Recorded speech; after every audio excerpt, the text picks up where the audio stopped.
membrane plant. A plant might cost $1 million.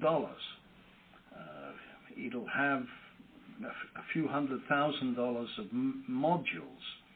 It might have even $100,000 worth of membrane.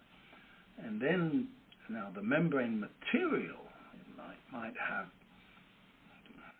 $50,000 worth of material. So you've gone from the membrane material for $50,000 to the plant, which is $1 million. It's 1/20th.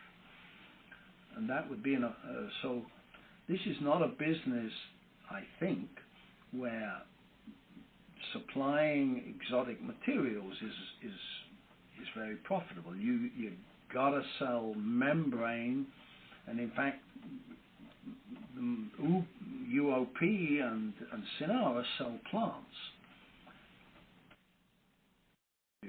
There are some companies that just sell membrane or membrane modules, like Evonik or like Ube.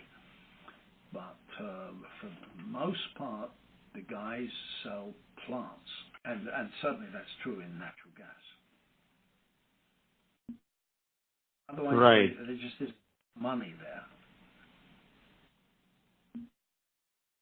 Right. So who should be the right validation partners for us, according to you? Is it the guys who just sell the modules, or the guys who use those modules and eventually send the membrane plant? I think you might be looking at guys like that. And normally they're the same guy. The guy that makes the modules normally is the guy that makes the plant. There are some companies like Ube that just make modules. And Liquid. Right. There aren't, there's not like there's a bunch of them.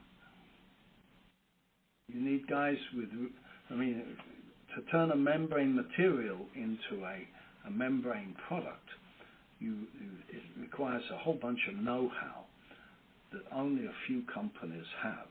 UOP has it, Sinara has it, even Ube, Air Products, Air Liquid. Really, it's not a lot of companies.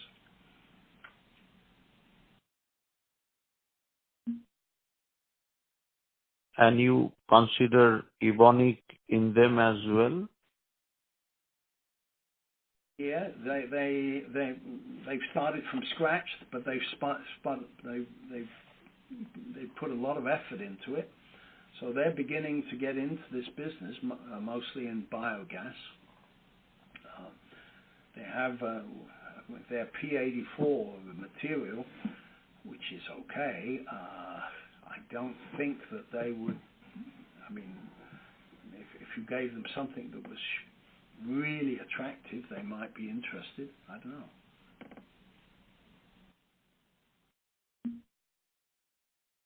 know. Okay. Any other questions from the team before we let Dr. Baker go? How is the price range of hollow fiber membrane based on polyamide? Not. I don't know. I couldn't tell you exactly what the pricing is, but it's pretty cheap. They use them for air separation. So they've got the price down. It's significantly less than CO2 methane in natural gas. Mm-hmm.